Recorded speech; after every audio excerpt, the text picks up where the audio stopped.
What is up, AFC North football fans, and welcome into another edition of the AFC North Roundtable powered by BetUS. Week 9 is in the books. Tonight, we turn the page to Week 10. The Cleveland Browns are on a bye. The Pittsburgh Steelers are coming off their bye. And we have a interdivisional showdown on Thursday Night Football that could be an instant classic. We'll find out. Tonight, we are going to be previewing the two games within the AFC North as I bring in the fellas, Mark, Zay, Zim, and Sam. We only have two games in the division this week, fellas, but they are two beauties. I cannot wait to watch both of these games. Both are sure to be a couple of the better games on the slate this weekend, but we can't dive into it until we start where the week starts. Week 10 kicks off at the bank. Huge game. I cannot wait for this. No dog in the fight for me, but man, I couldn't be more excited to watch this one. Thursday Night Football in Baltimore as the Cincinnati Bengals travel to the Ravens in a Thursday Night Football showdown that could have major implications, not only for the playoffs, but for this division. The Bengals coming off of a 41-point performance against the Raiders. The Baltimore Ravens coming off a 41-point performance against the Broncos. Something's got to give. And we know the last time these two teams met, that was, Zay? Instant classic? Thank you very much. Right now on BetUS, the Ravens are a touchdown favorite. Wow. Against the Cincinnati Bengals. A full touchdown favorite. Makes you wonder why that is. Both these two teams' offenses are clicking, always play each other tight, divisional battle.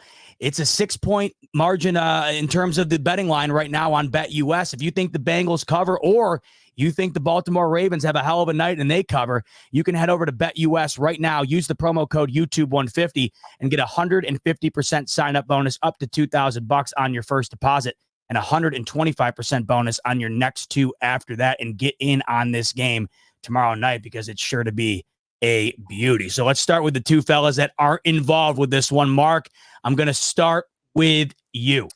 Huge game tomorrow in the AFC North. It's Bengals, it's Ravens. Who you got on Thursday Night Football? I don't know who I want to win more, because if the Ravens go and win this game, that's going to make it very tough for the Bengals to have a playoff shot, right? They'll be 4-6.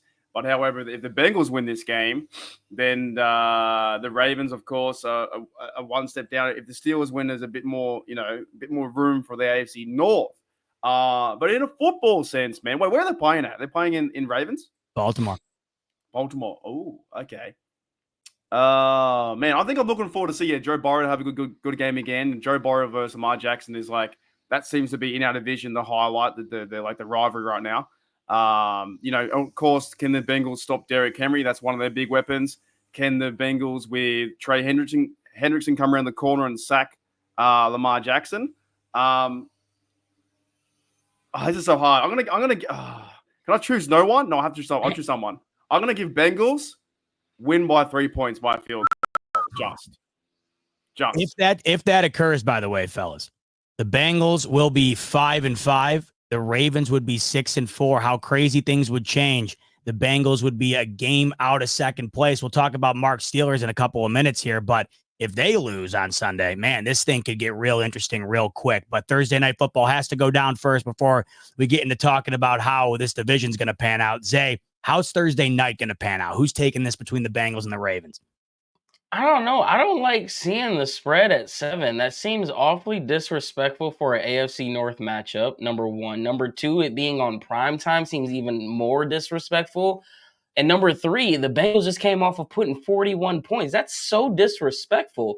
And which makes me have to lean towards the Bengals, I feel like. I just don't like you know how I am when I see the Steelers or the Ravens as underdogs at home. This feels like that, even though they're away. The Bengals play really well at away. They're 3-1, better than they do at home for some reason this year. Joe Burrow is playing his best football of his career. It feels like this is the game where this makes the AFC North conversation and the playoff picture conversation a lot more interesting. I'm going to go the story this route, and I'm going to take the Bengals.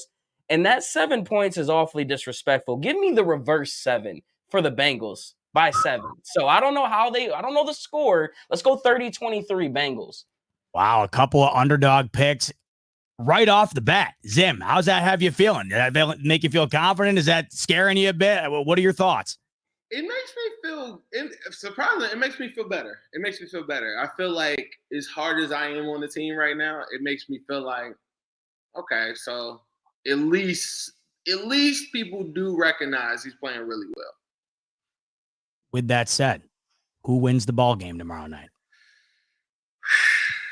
I'm gonna go with the Sam strategy last week, where he picked the Broncos to win.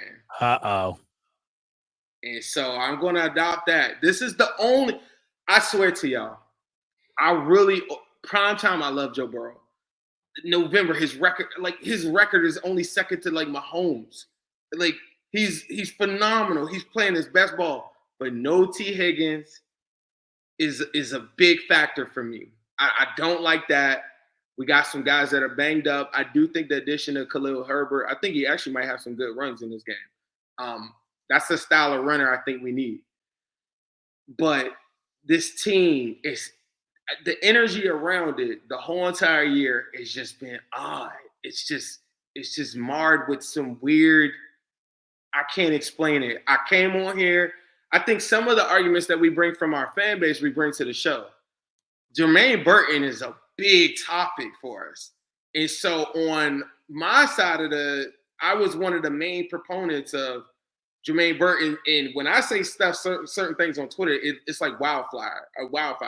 I mean, I had a tweet I remember about Burton, like almost 1 million views, where people were just like, how can you? I'm like, I'm telling y'all, I watch a lot of football. I've watched a lot of Ravens games recently. The kid up front, Tavion, what's his name, Robinson or something like that or whatever.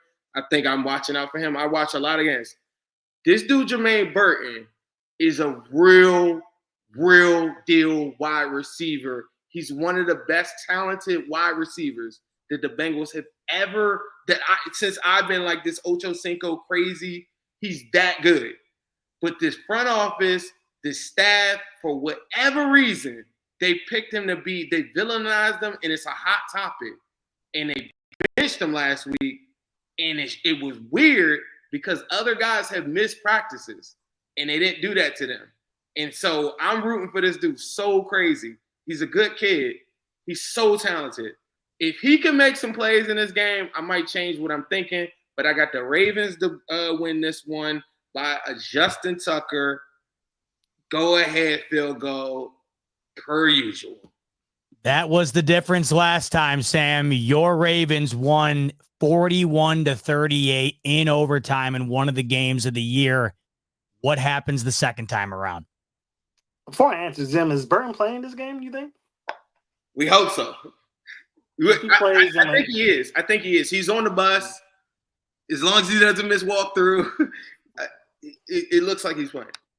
All right, so that might – I'm with you. I think the T. Higgins absence is huge because the Ravens are going to play you guys totally different now with just Jamar Chase. You're going to see a lot of double teams, a lot of triple teams, a lot of press coverage. I think they're going to do a good job of trying to contain Jamar Chase. But to your point, Burton is playing pretty good football. I think I like his skill set a lot. Trey Hendrickson makes me nervous. He had a good game against the Raiders, so that might come and bite us a little bit because we've had pass rushers have success against the Ravens. But I'm not going to make the same mistake I made last time, picking against the Ravens. The Broncos lost pretty badly. I don't expect a 31-point victory in this one. I like the 7 points. I'll give the 7-point victory for the Ravens. I like what I saw from them last week. So give me the Ravens by 7, but I think it's going to be a shootout. I think that the Bengals always play the Ravens good. Always. Is Keaton Mitchell playing? I haven't seen that yet. I'm looking for the activation. I would assume he plays. I think if not this game, then the next game. I don't see why he wouldn't play this game. I think he's going to bring an element to the passing attack as well as the rushing attack. So I would say I think he plays, but I'm not 100% certain on that yet. But I think the Ravens still get the job done. It's at home, Thursday Night Football, prime time. You know how Lamar Jackson does on prime time. So give me the Ravens by 7. Should be a hell of a game, fellas. Cannot wait for that one. Really can't wait to recap it next week as well once we see how it all goes down. That's going to be one of the games of the week. This game, low-key, could be one of the – not even low-key, high-key. Could be one of the games of the week. Let's go to Sunday, 1 p.m. Eastern. The Pittsburgh Steelers coming off the bye. They're taking on the Washington Commanders. It's the battle of the two lost teams. The Commanders 7-2. The Pittsburgh Steelers 6-2. The Commanders are at home and they are a field goal favorite in this game. Real interesting one. What are the Commanders? What are the Steelers? Mark, Steelers have been considered to be a team this year who hasn't played anybody. The Commanders are the 2 seed in the NFC. Are they going to prove that they're that good? So much on the line upcoming this Sunday. Zay, I'll start with you. This one should be a damn good one. How do you see it going down, Steelers and the Commanders? Well, I'm intrigued, man. I hate it being a Browns fan because the Steelers and the Ravens both made moves at the offseason or at the trade deadline to further their ambitions to make the run in the playoffs. And getting Marshawn Lattimore for the Commanders is nothing to scarf at. So that's going to be very, very interesting for the in the new addition of Mike Williams with the Steelers. So I want Mark to eat his words so bad. I'm pulling for this Commander win because this gauntlet that they're getting ready to go through is gonna be an actual gauntlet. So give me the Commanders, and Jaden Daniels. I'm gonna go. What was the spread at? Commanders are a 3-point favorite. That's a little too close for me, man. Give me the Commanders in a 3-point. Give me the Steelers in the points, but I'm taking the Commanders by 3. Oh, I sign me up for that. That sounds like it's going to be as good as we think it might be. Zim, your thoughts on this one? Who takes it, Steelers or Commanders? I got Commanders in this one. And it's because everybody that played Jaden Daniels all thought we're going to show this rookie what it's like to be in the NFL. And every single time he cooks. Their defense over the last couple of weeks has gotten a lot better. Mark, this is the first for real gauntlet team that you played the whole entire season. The defense, I think we're going to be changing the tune on how we feel about them. He gets the ball out real quick. And I think that he's going to score some points. And I think you're going to have a conversation about your defense after you play him. He's dangerous. So you got the Commanders taking it. I got Commanders. Sam, how about you? Your thoughts on this one? I really want the Steelers to lose. I'm a huge fan of TJ Watt. I think he can do some damage. Very similar to what the Ravens did against the Commanders. I think the Pittsburgh Steelers have that defense to try and maybe slow him down a little bit. He only scored 2 touchdowns against the Ravens for all those points that they ended up scoring. So, but I'm still going with Commanders. I think that, the Steelers haven't played anyone yet, and this would be a huge test for them. If they win this game, it'll change my tune. I still think the Pittsburgh Steelers are a good football team, maybe even a great football team, but I have to see it. And this will be the test for me to decide, well, how much trouble are the Ravens in next week? So I'm going to go with the Commanders just because, I talked a lot of trash last week. That too, and the fact that, I trust Jaden Daniels. I don't trust the Steelers offense. They have to show it to me in a big game. So let's see what they do. I'm picking the Commanders. Can I get George Pickens in my fantasy football league to give me, I'm going to play him. That's one thing I'm going to give you, Mark. I'm playing him over Brian Thomas Jr., which I'm very scared about. I hope he delivers. Mark, these fellas, they've been doubting you all year long. You've played nobody. Well, No one. now it's a 7-2 opponent you're staring at. Are these Steelers going to silence the doubts on Sunday? Well, I just hope a lot of people keep the same energy with this Commanders team is a good team. And if the Steelers do win this game, then they still remain a good team. Because every time we verse a good team, like the Jets were meant to be a good team or the Chargers were meant to be a good team, straight after they turn out to be a good team. So, but I give a lot of respect to what the Commanders are doing this year. So the first time there's been 7-2 since 1995 or something like that. Their rookies going off with Jaden Daniels. They got an explosive offense. Scary Terry, I'm a huge fan of him. I think he's a really good receiver. Robinson's a good running back. I think they got pieces on their offense to move the ball around, and they are scoring 30 points a game. So this will be one of those ones where I think Mike Tomlin's going to get his crew ready too, because after the bye, he's 12-4. And we got healthy other bye too. Cordero Patterson's coming back. Herbig's coming back to be the third outside linebacker. You got the Preston Smith coming from the Green Bay Packers, who he's now going to rotate as well and give TJ Watt and Highsmith some energy and some reps. And he's a 10-year vet. getting over 64 sacks in his career. Who else coming back? Zach Frazier's coming back at center. Ryan McCollum did fill in well to play at that position. The Steelers' running game is starting to work well, and I think Russell Wilson is just shaking off a bit of the rust. And now we've got Mike Williams to be another threat going down the field. So this to me is a 50-50 kind of a go. And yeah, the Commanders definitely do deserve some respect in being 7-2 and leading their division. But yes, if the Steelers do take this one home, which I think they will, they can do, I'm picking them to win by maybe 6 points, something like that. Maybe we get a field goal or two. Chris Boswell's been on fire all season, and then our defense, it shuts it down, and TJ Watt's playing, not getting the sacks that he was in the year before, but he's playing MVP or DPOY of the year football. Just needs a bit more sacks. He's getting forced fumbles, and he can shut games down. So, yes, Steelers can win this game, but I understand how the media and these fellas have taken the Commanders because they're a hot team right now. They're a fire team right now. Commanders are going insane. And if you're a Commanders fan, this is fun football for you. But this is a very tough Steelers defense. And also, Sutton's coming back too. Yes, there's off-field drama, and we all know about that. But in a football sense, he's coming back as well to play for the Steelers. They're getting guys back. Guys are getting healthy. They improved. Like Zay said, they improved the trade deadline to go and make a push for the playoffs, and they're not mucking around. And Mike Tomlin's going to have the boys ready. So I'm pretty confident in a good game to win by 6 points. And I think, but I do respect the Commanders are a good side. They're a great side. Should be a hell of a couple of games. Before we wrap it up, Zay, your Browns, they're on the bye. We had a great performance from Jameis 2 weeks ago. We had a dud from these Browns against the Chargers.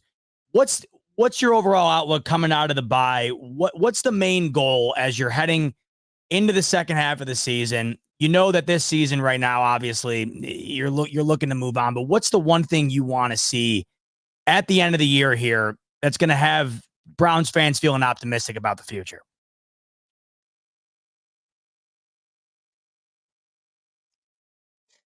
Bob, you got an answer? I mean, look, look out for this year. The only thing that I want to see is what guys want to move forward with the project, because the project is done this year. You're kind of just, when you're just like, oh my God, I had this whole thing planned out, and now we used up all the glue, so now I got to improvise and find a way to, and the project's just gonna come out as like a D. You're just barely gonna pass. Like, you're not even gonna pass. So I want to know what players are bought in to this team and the build, because I don't think it's going to be this massive rebuild like certain fans think it's going to be. We just need to retool, rekindle some things.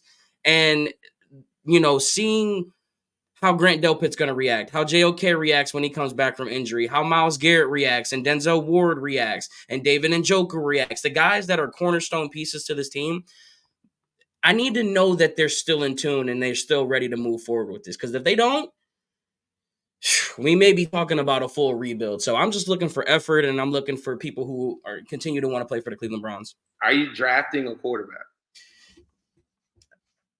I wouldn't hate them if they do it. I personally think this is one of the drafts where, from everything that I'm hearing, this isn't the great quarterback class. This feels like a perfect trade down scenario for them. Get back to what you guys have done well, and that's stout your offensive line. Go get your offensive line back together so we can build for the quarterback that we want. I want Travis Hunter. I want a guy. The one thing that I keep harping on when I go live, the Browns don't need, it's not a talent issue with us. It's a culture issue with us. We need somebody who can withstand Cleveland culture, expectation, media, the misery, like the Jarvis Landry. He changed it. Baker embraced it. We need somebody like that. So give me Travis Hunter. There you have it, folks. The Week 10 picks are locked in. I cannot wait to recap this one next week. Couple of great games this weekend that we get to talk about next week. In order to make sure you catch that episode on your way out the door, like button if you could, and really hit that subscribe button. That way you are notified of upcoming episodes, including that Week 10 recap. Also, on your way out the door, the lines for these games and all of the games for Week 10 are currently on BetUS. You can get in on those using the promo code YouTube 150. That'll get you 150% sign up bonus up to $2,000 on your first deposit and 125% bonus on your next two after that. For Mark, Zay, Zim, and Sam, I'm your host, Z-Bot. Thanks so much for tuning in to the AFC North Roundtable, and we'll see you on the next one. Peace.